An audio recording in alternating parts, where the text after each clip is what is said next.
মাননীয় স্পিকার, এই যে চেয়ারটা আপনি দেখছেন, যে চেয়ারে আমি এখানে বসছি আপনার সামনে মাননীয় স্পিকার, এই চেয়ারটি খুব কঠিন একটি চেয়ার মাননীয় স্পিকার।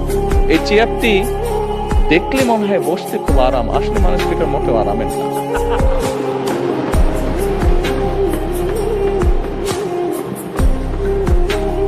এই চেয়ারটিতে বসলে মাননীয় স্পিকার প্রতি মুহূর্তে মনে হয় যে আগুনের তপ্ত হিট আসছে মাননীয় স্পিকার। আসার কিছু নেই, আমি যা ফিল করি আমি আপনাদেরকে তাই বলছি, মাননীয় স্পিকার, এই চেয়ারের থেকে উঠে দাঁড়িয়ে আপনার সামনে বক্তব্যে আমি হয়তো অনেক পপুলার কথা বলতে পারতাম, যেটাতে আরো অনেক বেশি তালি হতো মাননীয় স্পিকার।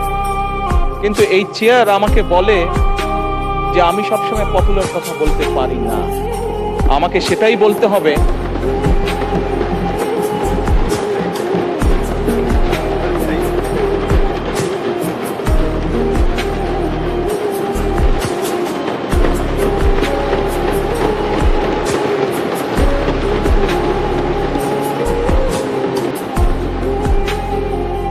মাননীয় স্পিকার, একজন রাজনীতিবিদ হিসাবে আমারও তো ইচ্ছা করে পপুলার কথা বলতে, যাতে জোরে জোরে তালি পায়, কিন্তু এই চেয়ার প্রতি মুহূর্তে আমাকে স্মরণ করে দেয়, no, you have to take the right decision, not the popular decision.